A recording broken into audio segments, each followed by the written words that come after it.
Geonosis 21 BBY. The Republic has assembled one of its largest invasion forces to retake the planet, 160,000 strong. Their mission is simple: achieve complete naval domination, land troops, and destroy the CIS's greatest droid making facility.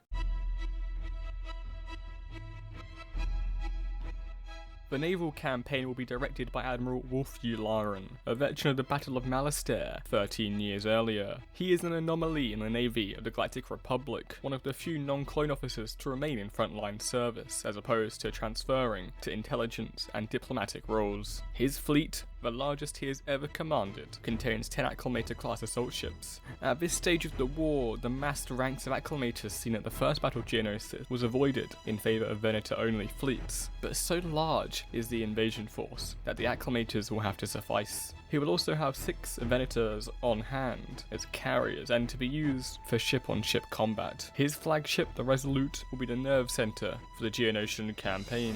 Until the ground war begins, he will be accompanied aboard the Resolute by Jedi General Anakin Skywalker and his second-in-command, Captain Rex. Skywalker and Rex have by this point established themselves as the most successful Jedi clone pairing in the GAR. Rex himself is recognised as one of the very best clone officers the Republic can call upon for such a campaign, being awarded the Jagais earlier in the Clone Wars. Together, they will lead the most battle-hardened legion in the clone army, the 501st. 9,200 clones in all. Aboard a neighbouring Venator, High Jedi General Obi-Wan Kenobi will oversee the entire campaign. He will bring a 7th Sky Corps, 36,000 strong, but for the main assault on the Droid Foundry, he will rely on his elite 212th Attack Battalion. His second-in-command and the highest-ranking clone officer in the invasion force is Marshal Commander Cody. Loyal, dependable, and only a year into the war has cemented his place as one of the Republic's most competent commanders. It is due to these factors that Kenobi will trust Cody with complete oversight for the 7th Sky Corps, as well as often turning to him for advice on the Geonosian campaign as a whole. There are other familiar faces joining the invasion force. Senior Jedi General Luminara Unduli and Marshal Commander Gree will land away from the main force, only joining them once the path to the Foundry is cleared. The most unique infantry unit present is Commander Jets' Special Operations Battalion,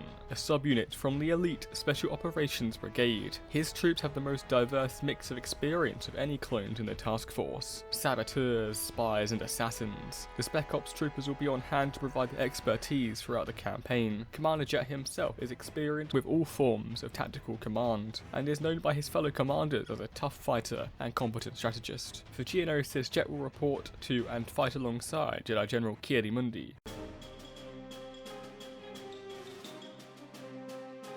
Although the main focus of the campaign was to cripple the droid-making facilities, the Republic needed to retake Geonosis in full to ensure the planet would not have to be taken a third time. For this, they massed the most experienced units into one massive infantry, armour, and air support.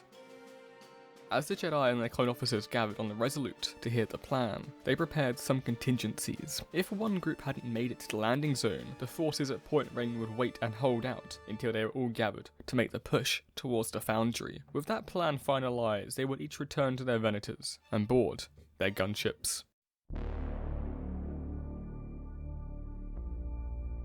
The fleet descends into the atmosphere of Geonosis, and in scenes reminiscent of their first battle here, they are instantly bombarded by Geonosian artillery and swarmed by fighters. Skywalker's gunships have a late start and have to fly over an already alerted enemy, taking severe casualties and losing every single AT-TE walker. Along with all the crews and troops aboard, they are hit and forced to crash land. Mundi and Jet soon come under similar withering flak fire and decide to land far from Point Rain to avoid taking any more casualties. Jet advises Cody to get his tanks down as soon as possible. Cody is among the first clones to reach the rendezvous and quickly realizes that only the 212th has made it. Even then, Kenobi is still missing. Living up to his reputation, Cody forms a circle with the gunships and walkers and prepares to withstand a full attack from the entire advance of the droid army protecting the Foundry. His depleted battalion will face an enemy that outnumbers him more than 20 to 1.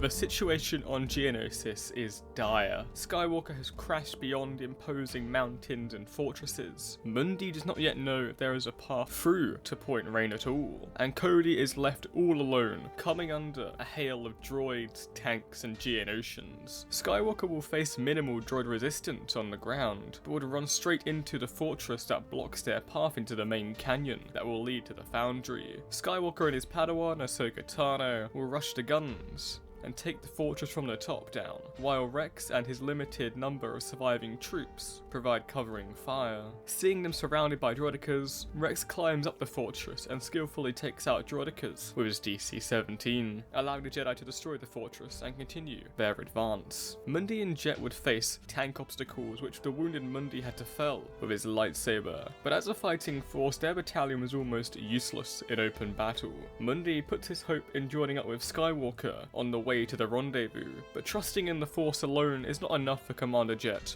He was adamant that Admiral Yularen send down some fighters to help Cody. Yularen would try to scrape up any spare bombers he could find, but for now the clones on the ground would have no air cover. Meanwhile, at Point Rain, Cody has seen a gunship go down beyond the rendezvous point. He thinks it's Kenobi, and so sends out Lieutenants Waxer and Boyle to investigate. They find Kenobi and carry him back to the 212th. But Kenobi is seriously wounded, and half the clones under Cody's command are too. The question is, how long can he hold out? Mundi has by this stage reached a large, imposing ridge. His instincts tell him to head through a cave system, which he hopes will allow him to connect up with Skywalker's forces. Despite Jet having some concerns with the idea, he trusts his commander's instincts. They leave the walkers behind and keep a squad to protect them. The rest of the battalion will advance into the darkness. The cave is narrow and there is a strange tension in the air, but as they advance and see a glimmer of light at the end of the tunnel, dozens of Geonosians attack, blocking them in.